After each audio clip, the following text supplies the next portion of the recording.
Hello everyone, I'm Susan Huckle and here's what's happening in LA this week. Going back into a dangerous fire and rescuing an unconscious person. Smashing a windshield to pull someone to safety. Reacting to save a team member's life. The firefighters behind these acts of bravery were honored at this year's LAFD Valor Awards.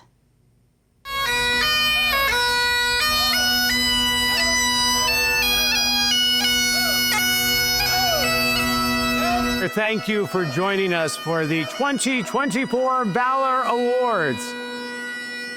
We're gathered here tonight to honor the exemplary LAFD members for their outstanding service above and beyond the call of duty. You might not hear it enough. I want to say on behalf of all 3.98 million Angelinos, thank you. Job well done. Valor Awards 2024. This means a lot to our people to even recognize them. And just off the cuff with the three members that we get to specifically honor tonight, we have over 1,000 people out there doing the work right now. And I tell you, they do incredible work every single day on every single call. And we have the honor to recognize a few of them. I view what I did as something that any one of the 3,000 other members of the fire department would have done in the same position. I was just put in that position and I did what my training told me to do. Our people are so humble. In fact, we have to twist their arms to get here to be recognized, but it takes purposeful action to be able to actually take the time to recognize our firefighters that go above and beyond, and what we were able to do tonight to honor and recognize them. I've had this dream, I think I was 7 years old. We had the fire department come, and I think I came in first place in a little push-up competition for one of our firefighters. So I was like, okay, if he could do it, I could do it. 20 years later, I don't feel like a hero. I feel like I'm just doing what I was called to do, and that was help others. Every day we come to work with the idea that, there's a possibility that we're going to save a life, and I'm proud to be there in that moment, to be able to help someone out, and I'm also really proud to be a part of my station because I know that if any one of those firefighters or any one of the firefighters in our department in general would have been there in my shoes, they would have done the same thing, and it's a good feeling to be a part of an organization that helps others. Oftentimes our firefighters will do the work, they save the life, they put the fire out, we turn around, we go to the next one. So what's really important about tonight is actually taking the time to we call it a tactical pause. Take a tactical pause and stand before everybody and allow themselves to be recognized. So this is purposeful action that we take each and every year to recognize and honor our firefighters that go above and beyond. And these special people tonight absolutely prove that they put themselves in jeopardy, and it's our duty to be able to honor and represent them. He's a former federal prosecutor and assistant U.S. Attorney General. Following his win in the November election, Nathan Hochman was sworn in as the 44th District Attorney of Los Angeles County, and the person who will lead over 2,000 staff in the pursuit of justice. I, Nathan Hochman, discharge the duties about which I'm about to enter. Bravo.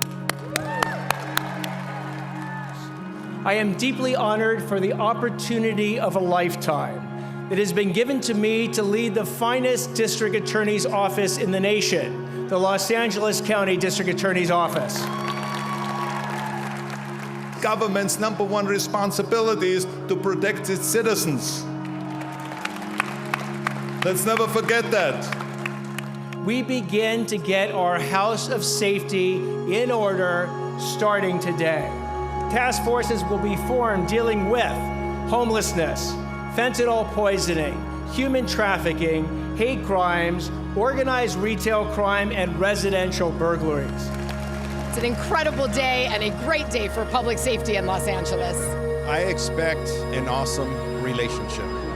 And that we in this county, start taking the issues of guns, hard drugs like fentanyl, and people who commit violent crimes, that they're all held accountable. We are looking at really attacking some of these areas that we've seen large increases, organized retail crime, home burglaries. We're looking at attacking some of these issues and really, getting into the prosecutorial part of it and making sure that people that are repeat offenders are being addressed. My parents imparted to me 3 lessons that I have taken to heart and have tried to implement throughout my entire life. The first lesson is that giving back to your community is not an optional exercise, but an obligation and responsibility. The second lesson is that the Hebrew word for charity is tzedakah, and it doesn't mean charity, it means justice. The significance is that the more charitable acts, the more good deeds you do in this world, the more justice you are creating. And the third lesson is that if you even save one life, it's as if you save the entire world.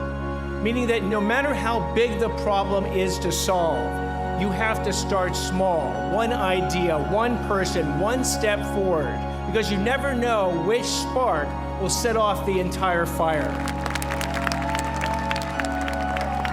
The city of Los Angeles is now going to be back.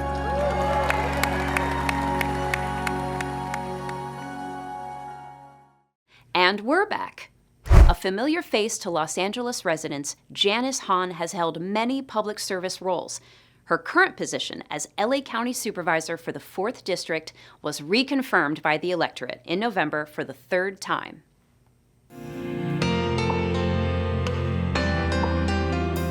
Today, we have the swearing-in ceremony of Janice Hahn for her 3rd and final term as a supervisor here in the great county of Los Angeles.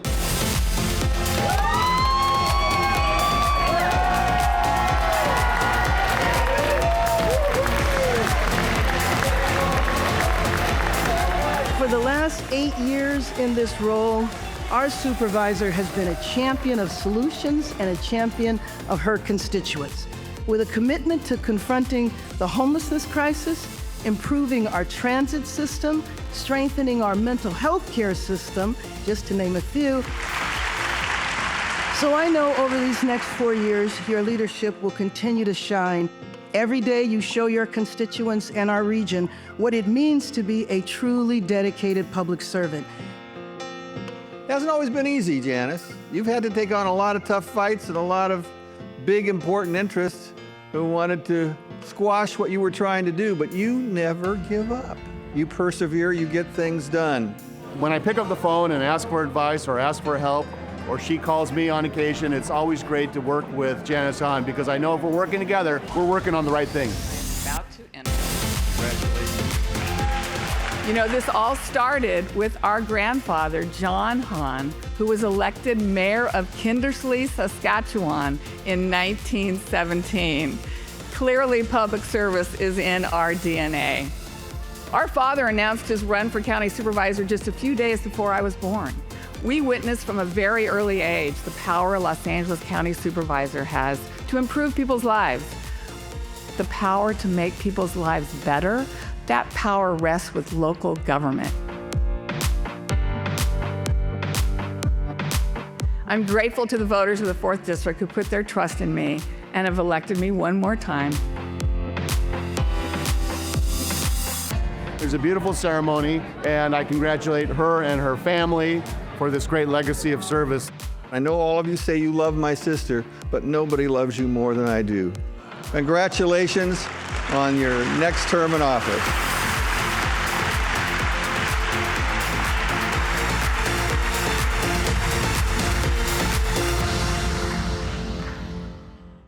We know LA is a fast-moving city with lots of cars on the freeways.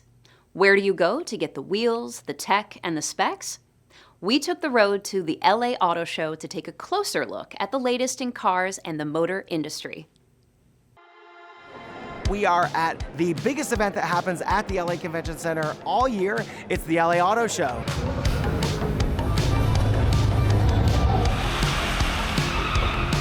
The LA Auto Show has been around for 117 years. It's gone through many evolutions, but it's a huge economic driver for the city.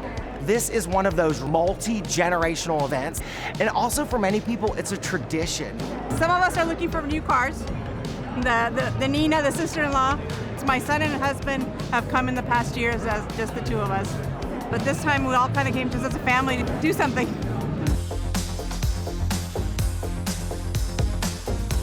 Personally, I like all the Corvettes and the GTRs over there. And I'm huge into like concept cars like Tesla, where they're the self-driving one as well. A lot of the companies are showing like new cars that haven't been released yet, and so kind of getting a feel for the industry and like what's coming out soon. I know like Hyundai has like the Ioniq 9, which hasn't been released yet, but we were able to do like a ride along with that, which was great. So just getting a feel of like the car companies and what's coming out in the near future. Standing here and watching people walking through the concourse hall, when people come in, they look up, they look down, look around, they're like, wow. They feel like a kid in a candy store where they can walk in, stand next to the cars, take pictures, and see some excitement. This is the LA Car Show. Hey, I came this year because I'm looking for a specific vehicle to purchase within the next, say, 2 or 3 months. You can actually talk to some reps and see exactly the options and the colors. I'm a hands-on person. I don't purchase anything of value. I have to go touch, feel, drive, understand it. There's everything here from like vintage cars downstairs to like the new releases coming out. So if you're into cars in any way, this would be a great place to kind of come and explore that interest. Yeah. It's just like a nice experience to go out of the house, meet new people, kind of like see what's going on, like technology-wise, like even like the whole Jeep station back there shows like the whole angle. It just kind of like shows you like where technology is heading, how things are moving on. I mean, it's great, man.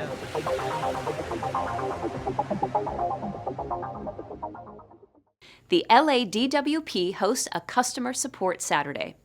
LA's mayor celebrates improvements in city services. And it's time to apply for the 2025 Empower LA Youth Conference. These stories up next on CityBeat.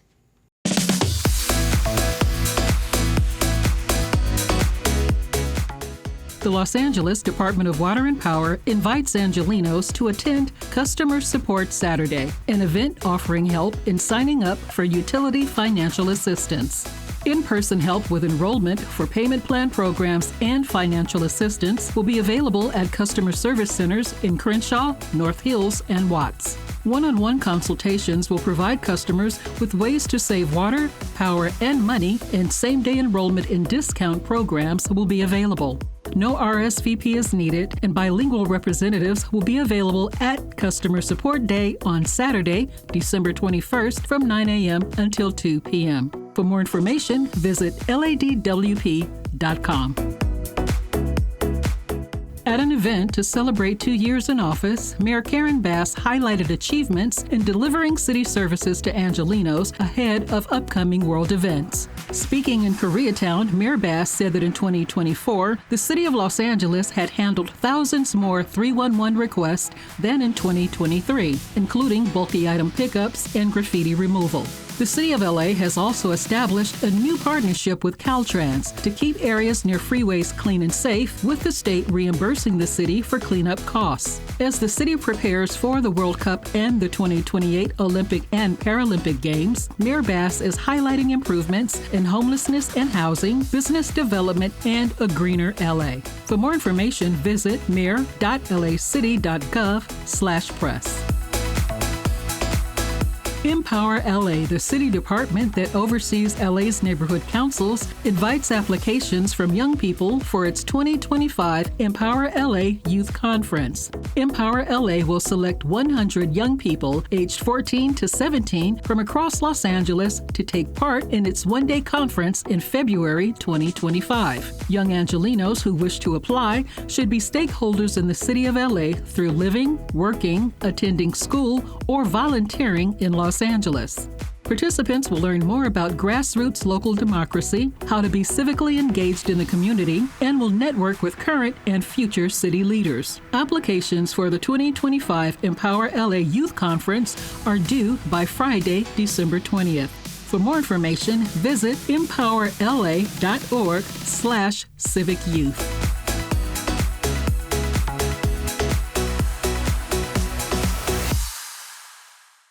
Angelinos live with wildlife all around, but up until a decade ago, the city didn't seem to care much about the natural world. That changed when some concerned Angelinos formed Citizens for LA Wildlife, the organization CLAW, which is now being celebrated for all it does. We just honored Claw on their 10th anniversary, recognizing the amazing work that they've done. They've helped make the city of Los Angeles more wildlife friendly. CLAW was founded 10 years ago when the city really didn't have the instruments and the tools it needed to really be able to enforce and protect our precious mountain lions and our bobcats and our deer and our gray foxes. We're what's considered a biodiversity hotspot, so we're one of the few places in the world where there are hundreds of species that are unique to LA, and we're helping identify them and preserve them because of CLAW. The partnerships are important because you can't get anything done without buy-in from a policymaker. When I was in a community and I was going to the city, I was often perceived as coming to the city with problems. But coming to them as an environmental nonprofit with the science and the knowledge that we have behind us, we come to the city with solutions. The most important thing they've done is they've educated not just Los Angeles, but a much greater area in California about the importance of wildlife connectivity. When CLAW came along, our real mandate was how do we work with the city? How do we help the city of Los Angeles do better when we build? How do we help the city protect our wildlife for not just ourselves, but for the next generation and the next generation and the generations after that? Not only are we a diverse city as humans, but we are a biodiverse city in terms of nature. So that's one of the things that makes Los Angeles such an amazing city. You know, we're bisected by the Santa Monica Mountains, and we have this rich biodiversity running through the city of Los Angeles. Bobcat and deer and all sorts of animals that you might not expect to be in the heart of Los Angeles. Our website is clawonline.org.org. Sign up, become a volunteer. The third Saturday of every month, we do restoration projects up in Laurel Canyon in the Santa Monica Mountains. We need your help, we need funding, we need letters written. Get involved. Thank you so much. We celebrated all things poetry at Beyond Baroque. The weekend of expression and wordcraft was more than a creative outlet. The festival proved to be a real help to those living a poetic life, the poets themselves.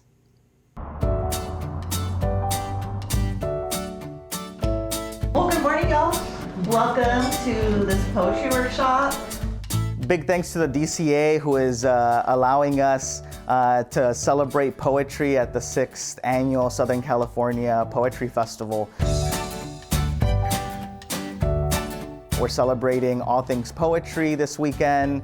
We've had 2 days of free poetry workshops, showcases from small presses, and panel discussions in conversation to discuss poetry and the literary arts. Well, this right here, this is our poet in residence, Will Alexander. Southern California Poetry Festival offers an opportunity for us poets in the region to get to know each other, hear each other's work, appreciate what everybody has to give, and learn from them. But also it's a great opportunity for networking. Yesterday I met editors that were calling for submissions, and I was able to get their submission information so that I can pass it into my smaller communities to share. So I am only happy that this happens every year. I look forward to it. Beyond Baroque is the hub of art in all its facets, whether it's visual art or text. It's important that we have that in every community, and people can walk to a space like this and find a community of literature that is meant to expand your mind, expand your perspective on life. We've had poets here from Tijuana, we've had poets here from the East Coast, from the Midwest, and we're here to celebrate all that is poetry. I have felt at home at Beyond Baroque since I came to Los Angeles. This is my community. This is where I have grown as a poet. Weaving together a community of traditions, cultures, and respect. That was the theme of this year's celebrations of Native American Heritage Month in the city. Councilmember Monica Rodriguez led the recognition of real lived histories and the artists who express those stories.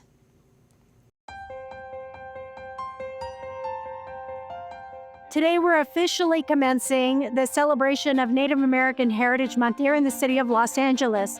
It's such an important time for us to take a moment to reflect on the deep, rich history that exists here in Los Angeles and the Native peoples, and making sure that we continue to uplift their stories, their art, and the real history that so often is left out of the history books. I'm in LA City Hall, and I'm here to watch my great uncle receive the LA Spirit of Tradition Award. It was really amazing to see my tribal people get another win almost, because we are not federally recognized, and that's what we've been working towards for quite a long time. So once we get that, our lives will be so much easier, and we hope to have more of these throughout our tribe. So this morning we commenced the celebration of the collection of artists of Native American history here in Los Angeles, featured on the bridge, and it's a beautiful collection telling the stories authentically from their perspectives. We're really excited to be here at the bridge, and our bridge gallery that we are able to help lead is open to the public during the hours that City Hall is open. It is based on the theme of weaving together a community of culture, tradition, and respect. And it is so exciting to see all of the different mediums. So we encourage you to come and visit and come see and experience this beautiful exhibition, lifting up the stories of our Native American communities. I'm really proud to represent a district that has a very deep and rich history of Native American peoples. And it's really important to be able to tell those stories and to celebrate that history. I hope that they get that we're still here, that our tribe's still here, that there's youth in our tribe, and that we're working towards federal recognition, and that we're the same Gilmo Band, the Mission Indians, Gabrielle and Tonga. Well, I'm really proud to be a collaborator and partner with the peoples who were the original peoples of this land, and to know that we honor that history in the 7th District and throughout the city of Los Angeles. In this week's feature story, your neighborhood council is your voice at City Hall. Empower LA is the department which oversees all 99 of LA's neighborhood councils. Our Ann Police learned more from the general manager of the department, Carmen Chang.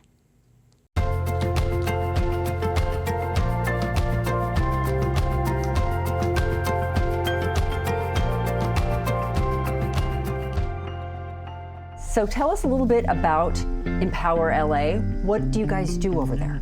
So Empower LA is LA City Department's Department of Neighborhood Empowerment. So we are the department that supports 99 neighborhood councils throughout the city of Los Angeles. So they're all volunteer. There are 1,500 volunteers throughout the city that come together and form part of these advisory bodies. So we always say that neighborhood councils are your voice at City Hall. And you mentioned that the neighborhood councils it's all voluntary. Are they elected amongst themselves? Yes, they are elected. So there are elections that happen every 2 years. And so, for example, next year in 2025, we'll have elections for throughout all the regions of the city. And then in your office, the Empower LA office, how is that structured? Are you an elected official or are you an appointed official? As the general manager, I was appointed by Mayor Karen Bass. So I've been on the job for about 5 months. So she recently appointed me and I was confirmed by the LA City Council. Nice. Let's get back to the elections. You've only, like you said, been on the job for 5 months. Elections coming up. Mm-hmm. Is that something that you folks in your office are really involved in? Well, we very much support in terms of outreach, election outreach, getting the word out.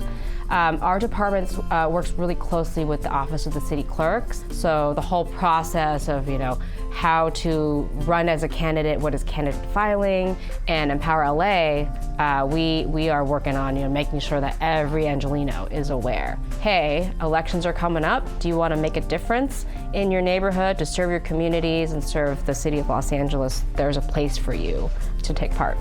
So if folks want to get more information about Empower LA. Yeah, absolutely. Visit empowerla.org for more details. Okay, and then from there, it will take us to, well, I live in Sylmar. Yes, exactly. There's a handy little map. You can plug in your address and it'll show on the map, this is your neighborhood council. Here's more information on how to get involved. Easy to access. Very easy to access. I love that. Thank you so much, Carmen, for joining us today. Thanks for having me. We're glad to have you on.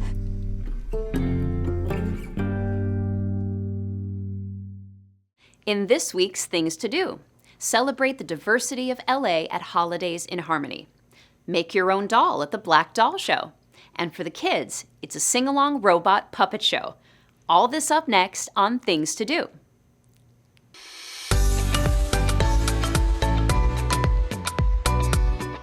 Councilwoman Katie Yaroslavsky invites you to join her special Community Winter Festival, Holidays in Harmony. This family-friendly winter festival is all about coming together through music, culture, and joy. Gather friends and family and head to LA High Memorial Park on Sunday, December 22nd to celebrate the diverse communities that make LA so special. Enjoy a holiday market with local vendors and food trucks, live musical performances, along with holiday arts and crafts, snow slides, and a rock wall. Join Councilwoman Katie Yaroslavsky and the Department of Cultural Affairs for Holidays in Harmony on Sunday, December 22nd at 1 p.m. For more information, see the Initiatives tab at cd5.lacity.gov.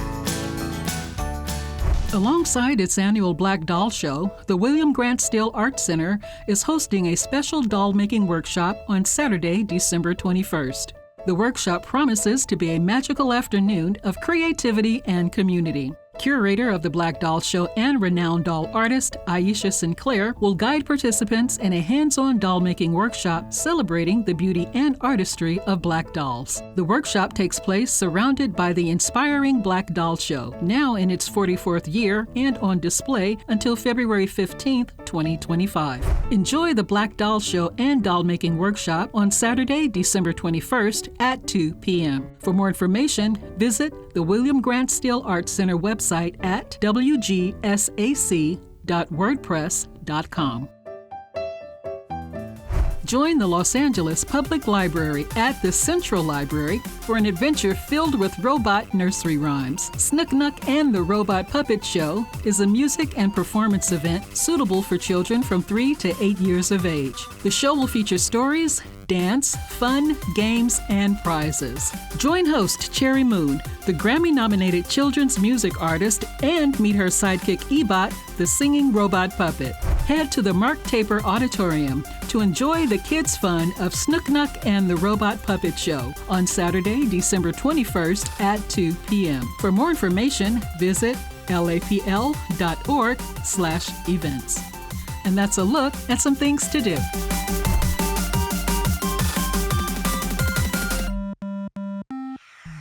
And that's all for this week. I'm Susan Huckle, and from all of us here at LA This Week, thank you so much for joining us. Remember that you can watch us online anytime at lacityview.org. We're also on Instagram, Facebook, X, and YouTube. See you next time for more LA This Week.